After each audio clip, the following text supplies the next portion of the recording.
Hello, my name is Ken Sandy. I'm the author of the influential product manager, How to Lead and Launch Successful Technology Products. For 2 decades, I have worked in the San Francisco Bay Area as a product manager and executive. I've worked across a variety of industries, and I'm here to talk about one that I'm most passionate about, education technology. I hope to inspire some of you to explore your career as a product leader in this professionally and personally fulfilling and impactful space. I will cover 3 areas today. First, what it is like working in the ultra cross-functional environment found in many EdTech companies as Silicon Valley meets the world of the content creators and instructional design. Secondly, how traditional tech company user behavioral and product performance metrics are essential, but far from sufficient in measuring the achievement of desired learning outcomes. Finally, how technology will continue to enable major changes in how we learn online and offline, specifically the rise of deeply interactive and collaborative learning, going well beyond passive consumption of materials, and how big data can be used to predict and customize the experience to drive greater learning efficiency and follow through on part of the learner. But first, a little more background on me. I spent 10 years in EdTech. Primarily, I've been focused on adult and college learning, such as career, professional, and personal skills training for undergraduate studies ranging to executive education programs. I've most experience with the go-to models of primarily selling either directly to a consumer or through a SaaS model into an organization. Most of the companies I have worked for predominantly are video-based platforms and project-based learning. So my bias will be towards this type of customer and this type of learning solution. Less on, say, K-12 younger learners, languages, compliance training, and anything non-video based. Companies I've been involved with include LinkedIn Learning, previously lynda.com, a skills-based instructional service, largely video, acquired for $1.5 billion in 2015. Masterclass, where I participated in its transformation from a handful of classes into a subscription service just shy of 100 classes with thousands of lessons from the world's most well-known talent. University of California, Berkeley, where I founded, created, and still teach the first of its kind product management class within the engineering department. And I've worked at over a half dozen organizations in executive resident consulting, advisory, or guest instructor capacity. So what are some of my observations and learnings from working in EdTech over the past 10 years? Number one, as the head of product, we are generally charged with developing the applications, experience, and technologies that is the product. This includes the evaluation of unsolved needs and creations of solutions to address these, the applications and interfaces to distribute and deliver the product in a usable way, and underlying technologies and tools, such as the platform, analytics to enable insights to further improve the product, and tools to support internal teams in their roles. In addition to design and engineering, you may only have one or two key stakeholders to collaborate with, such as sales and marketing. Yet in an EdTech company, the product is more than likely not a combination, more than likely than not, a combination of a set of interdependent solutions owned by different functional groups, each providing their unique contribution in their own way. One of those is the creative or content team. They use a process that is very evolved and complex. They develop curriculum systematically, thoughtfully, and thoroughly, designed to ensure that the learner can move from start to finish without getting overwhelmed. Instructors must be chosen with great care to ensure an engaging and inspiring experience. Some courses might be scripted, but generally not as much as you might expect. Otherwise, the instructor might sound ingenuine or stiff, or you lose capturing those spontaneous moments. They must also orchestrate a complex production process to capture high quality raw footage, sometimes under great time pressure. In video learning, this includes everything from set design and setup, sound and video capture, and direction. A lot of trust and rapport must be built quickly between the instructor and the crew. Changes are made on the fly as the team decides whether or not they're getting what they need. And then that is followed by the post-production process. involving incredible amounts of video and sound editing to achieve a high quality result meeting the desired objectives. And then it is also user tested, sometimes requiring re-editing to address issues discovered once it's all been put together. But even before the content creation process, a set of teams must establish a pedagogy that defines the instructional approach, a content strategy, and a set of desired learning outcomes to be used consistently across the learning experience. Instructional design is the process of using our knowledge of how people learn to guide our choices in the sequence, materials, and modules to meet the needs of the learners. It is part science, specifically cognitive and psychology and problem-solving science. But it is also art, how to inspire, how to keep a user engaged. Large classes must be broken into lessons, providing a well-lit path and digestible chunks, allowing natural breaks balanced with encouragement from both the content and the platform to keep the user going to the next step. At Masterclass, for example, we mix a blend of intimate one-to-one discussion on technical skills, followed by watching the instructor in action, breaking down their work. We show examples of the results and serve also highly personal, inspiring stories, all to create a narrative that engages the learner throughout. Details become important. The tight frame around the instructor that you see in Masterclass's classes creates a sense of deep intimacy, of one-to-one learning. In fact, these are interviews conducted by our team with sometimes dozens of other people in the room. Unique camera technology and editing and post-production creates the desired effect of an instructor giving you their full attention. The content strategy determines why, which, and when certain content will be pursued. At lynda.com, for example, we had relationships with all the large software vendors and would often release tool training guides the same day that a new software version was released. We'd also be tracking market demand for skill-based training categories as they emerged. Evolution in, say, leadership and management techniques that were otherwise poorly covered in the market would be our opportunities.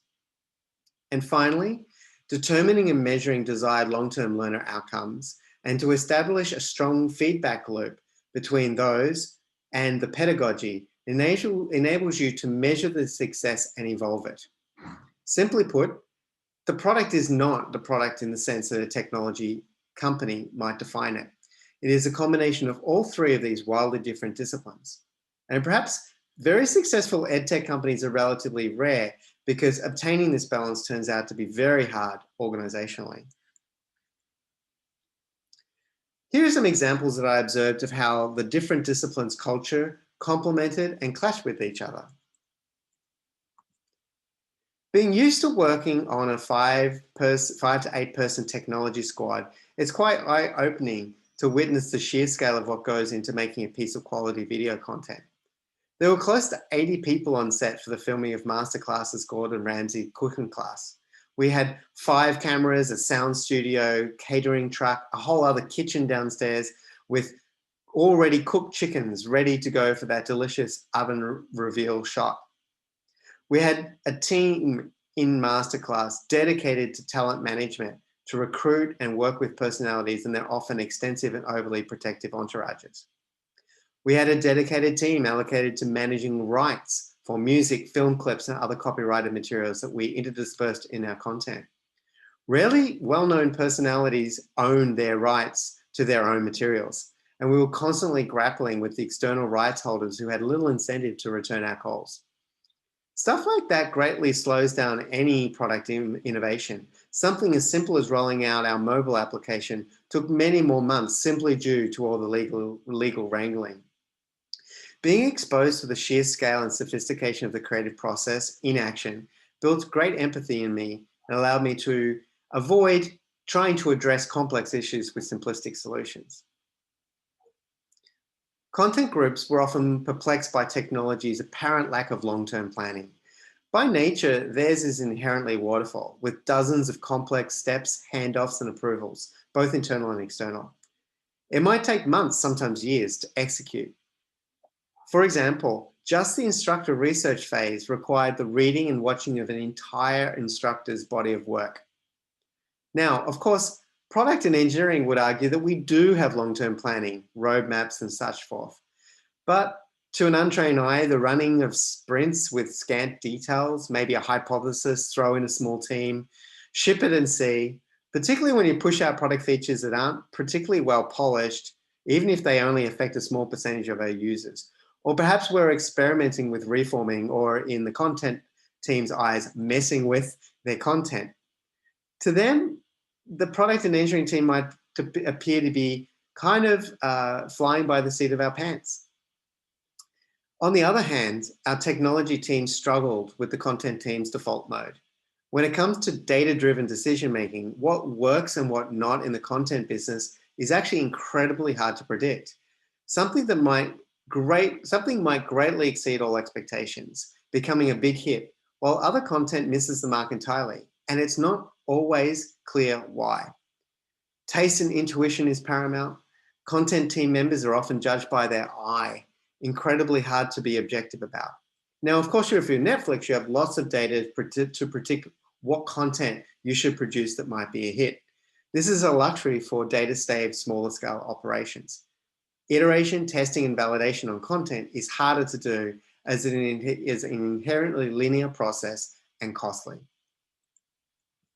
Collaboration. The many different disciplines have varied established industry norms, incentives, language, ways of working, specializations, and organizational structures of which you have to navigate. At lynda.com, I had to partner with a well-established content department, planning and releasing new content courses weekly at a tremendous pace. A consumer marketing team, planning and executing user acquisition and brand building campaigns. An enterprise sales team selling the product into organizations across 4 different industry types, segments: small, medium business, large enterprise, government, and a team dedicated to our international effort. Imagine the complexity for me and my product team. We had product teams supporting the underlying content discovery and video delivery infrastructure. A team was building enterprise solutions beyond the consumer product that was dedicated to the end user, such as addressing IT security needs, doing HR and learning management system integration, and tools for managers to assign and track learning. I had a growth team focused on driving up conversion rate for consumers, and an end user team focused on onboarding and retention of both consumers and the end user in enterprise environments. As we figured each other's strengths out and how to work together in complementary ways, it was powerful. Just as an example, how we complemented each other in an effort to make our business updates more effective, the PMs, well-structured thinkers, helped the content teams identify what metrics to focus on better and how to better structure their presentations. They in turn helped us turn our dry and uninspiring numbers and updates into good storytelling. Each function must be and be seen to be an equal and essential contributor. We have to strive to value the diversity and different perspectives each will bring. My second observation. Consider the following learning outcomes objectives, and I'm paraphrasing these. At lynda.com, it was about providing the lifelong learner needed skills to be successful in the pursuit of their careers and personal goals. Masterclass, inspire and build confidence that you can create and achieve your goals. Coursera, empower learners to advance their careers, further their studies, improve their communities, and change the world. Determining and measuring learning outcomes is one of the most elusive challenges for EdTech companies. Even self-reported measurements can be challenging. Yes, maybe Coursera, which they do, can track impact through self-reported surveys, but these can be very subjective and suffer survivor bias, but they're all you've got. At lynda.com, when measuring the impact of our skills-based training on specifically mid-career professionals trying to stay current with the recent crop of graduates trained in the latest and greatest techniques, well, often there's great stigma attached to not knowing how to perform a key skill if you're supposedly an experienced expert already. Such users will not readily admit that they did not know how to do something in the first place, even if their behavior indicates perhaps otherwise. And there's lots of intangibles. How do you measure confidence or inspiration? The belief that I can accomplish something. Now, I'm not going to go through detail here, but this is a typical raft of metrics that an EdTech company with both a consumer and enterprise arm might have. They include what you expect: measurement of traffic, visitors, engagement rates, financial metrics, and the SaaS funnel. Typical measurements such as video views, course completion, active user rates, and lifetime value. But given what I've just said about outcomes, you might see these are woefully inaccurate, or rather necessary but not sufficient metrics of a healthy EdTech business delivering on those long-term outcomes.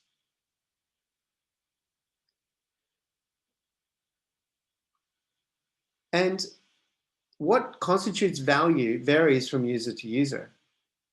This is an interesting stat. Across the industry, course completion hovers somewhere in the 20% rate, not across every business, but it's not unusual to have your course start rates and complete rates to be 20%, relatively. Yet repeat purchase renewal rates rarely fall below 50%, and sometimes a lot higher. And measurements such as NPS and customer satisfaction might be in the 80% range. So how can this be so? Well, what constitutes value to one user type will vary dramatically given another persona. In addition to simply engaging and consuming content, individual users may value simply having access to that content, having the service ready there in case they need it. Maybe they're valuing the sense of community and membership, being among other like-minded people. Maybe they're seeking the learning platform purely as motivation and to get ideas, or they're even just there for entertainment. Maybe they have no intention of doing what they're learning, but they want to learn how those experts do it. Maybe it's aspirational. They've good intentions to learn more, but perhaps not the time, and they intend to get around to it eventually. And as a result, they keep the membership going. So value can mean something different to each user type. And even measuring that user engagement begs the question of what does valuable, purposeful, and authentic engagement even look like? Does it have to be frequent, habitual, or lengthy? When is enough value? Take, for example, the following learner types. Now, each of these learner types are seeking a different objective and are motivated by different benefits. Each group is extracting value from the service in their own way. And what might be the resulting engagement patterns that you might find for each of these different types of user types? So imagine each line that I reveal is a separate course that you're actually engaging with. And there's this elapsed time through your journey with the product. Now, a traditional course taker, you might expect is a pretty linear progression. Finish a class, sense of achievement, maybe get a certificate or qualification, later come back to do the next class. A small business knowledge consultant is sort of after just-in-time specific skills development. They're wanting to bone up on skills or prepare for a contract. Maybe when a new tool is launched, they want to understand, and then there might be long periods of time that might transpire before they come in to quickly learn what they need next. A category enthusiast finds that we find their behaviors clustered around a set of classes, maybe going in and out, practicing, and their viewing might be very, very non-linear, selecting lessons of interest and skipping others. Cooking is a great example.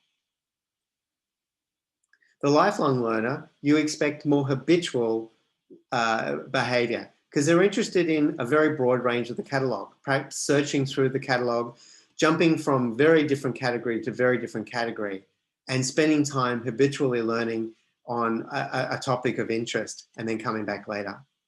And then the binge watcher might exhibit sampling behavior at the beginning, looking for something they're interested in, followed by deeper engagement when they find that, until they're bored and try something else. And of course, what happens when they burn through the content that they want?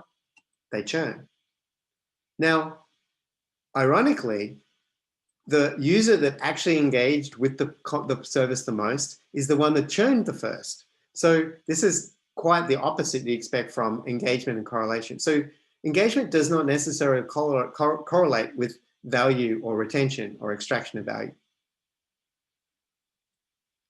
My third point.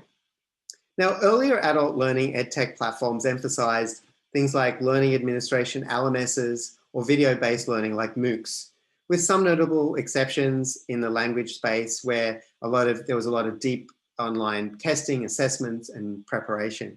And K-12 in particular has really pioneered gamification and learning through games. As EdTech platforms continue to proliferate, we're enabling a lot of new possibilities, particularly as there's more adoption of mobile, broadband is better, and collaboration technologies are really taking off.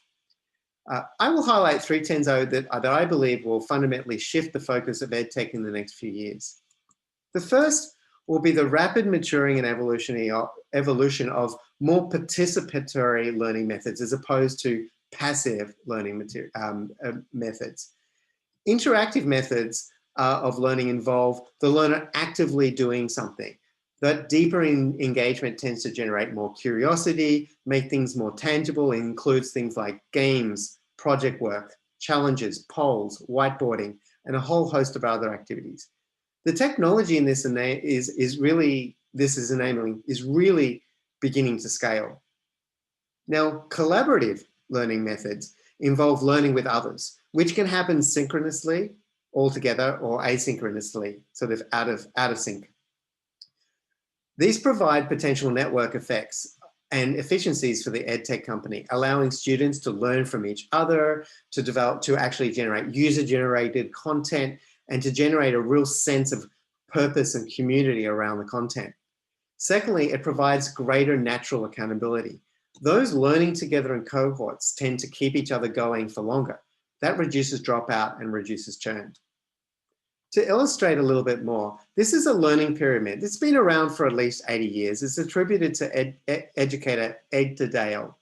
Now, I'm going to hear the collective groans among educators in the audience for a good reason, that this pyramid has been validly questioned, given that it claims different actual retention rates, like supposedly listening to a lecturer is only 5% retention rate, but being a teacher is 95%. Now, those numbers differ clearly, and it's going to differ by individual. It does seem to suggest also that there's the perfect optimal learning approach that will work for everyone. So before you send angry comments, I'm using this for illustrative purposes. And if you think about much of EdTech today, it is listen, read, and watch. It's that passive teaching method. And there is strong evidence that students do retain more information the deeper they engage with the material that they're seeking to learn. More authentic, multimodal, active, not passive, and tapping into their critical thinking, such as demonstration, showing and decomposing down reproducible steps, discussing and exploring in groups of others, doing, practicing, and executing the skills in low-risk environments. And of course, teaching others, which can be guiding and mentoring and assisting others, not necessarily being the teacher. And enabling more of these learning styles allows for greater flexibility for the learner to find a style or mix of styles that best suit them. We have a long ways to go to enable the full range of these learning styles at scale through technology, but we've made great inroads, particularly in the last couple of years. Now, a second big trend is how we'll start leveraging data and machine learning to better predict, adapt, and reinforce the appropriate learning experience overall. Now, I'm cautious about this prediction because AI machine learning is much hyped and there's a long way to go. And this is particularly hard to scale in EdTech companies with so many different individual learning preferences, different goals, and not actually all that much data, because learning is a very taxing undertaking and you just can't spend an immense or inordinate amount of time on the platform learning all the time. You need breaks. So the volume of data and the knowledge of how to use that data just isn't there yet, with some rare exceptions, I'm sure.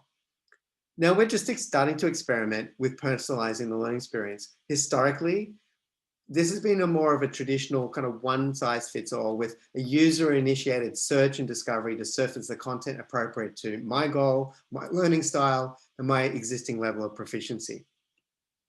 Now, by including explicit signals such as formative assessments that you might take up front, goal setting and tracking, other assessments you might take as you go, as well as implicit signals, which is that user behavior. and comparative signals, such as observing areas that a user may be struggling with relative to other learners who have gone through the same experience. We will open up the possibility of tailoring the teaching methods and curriculum to be the right environment to meet the specific goals and needs of that user.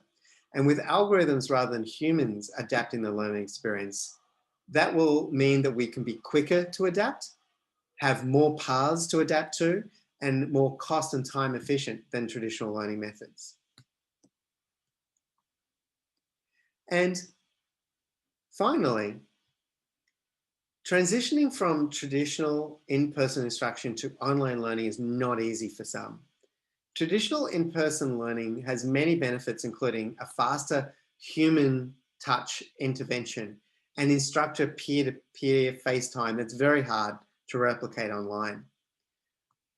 It's easy to become disengaged or discouraged when you're learning, particularly when the going gets hard, and well, you drop out or put it off. A lack of someone or something holding your feet to the fire while surrounded by entertaining distractions, mobile, Netflix, in an unstructured environment makes procrastination on learning easy. There's always something easier to get your attention. Time management has proven to be a very difficult undertaking for many online learners, even as we've tried to have structure like reminders or class times. And this is especially true for any classes that are asynchronous, that allow students to proceed solely at their own pace. Paradoxically, in the endeavor to provide the value proposition for independence and convenience, there is a tendency to underestimate the commitment these courses require to be successful. And in the absence of regularly scheduled classes and some kind of accounting mechanism, many online learners just find that time management and follow through a common struggle. Now, there's a fair degree of innovation going on in this space to address. Some educators are looking to a hybrid approach, trying to bring the online class together with a more prescribed and mandatory live or synchronous session. Particularly traditional education institutions are integrating technology into their existing courses that are structured a little bit more this way and trying to augment the traditional model with more technology and more offline and asynchronous options to complement it. Some are trying to recreate the full experience, for example, bringing a college experience online to build the social and bonding aspects that might lead to a greater cohort cohesion and more mutual accountability. We're using data to detect drops in attention to intervene early, even before the student themselves might realize that they're disengaging, to prod them back into action. Cohorted learning, balancing learning at your own pace and schedule, yet moving through the journey for others. A little peer pressure and instructor engagement is not such a bad thing. When you let yourself down, that's one thing. When you let others down, that's something else entirely. And then, of course, games and simulations allowing the learner to analyze different options without running real risks. Maybe having multiple paths or choose your own adventure is just so much more interesting and engaging. And then there's the entire promise that hasn't even been tapped yet of virtual and augmented reality in terms of deeply immersive learning environments, and also providing a lot more data about how the user is responding to that stimuli. So in conclusion, EdTech is a rewarding industry combining the disciplines of an ultra cross-functional team. To be successful, a product leader must effectively build empathy and collaborate with all of their counterparts to deliver the product. Secondly, measuring whether you're achieving learner outcomes is actually very tricky. Online behavioral metrics and traditional product performance metrics provide only a subpart of the overall picture, and the actual delivery of those learner goals may be something else entirely.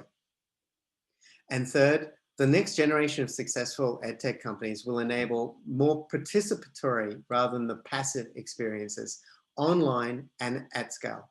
And they will use data to tailor the education experience to suit the learner's preferences and style. And if you're interested, please check out my book, The Influential Product Manager, where you'll learn many more techniques on being influential, and visit me at my website or connect to me through either LinkedIn or email.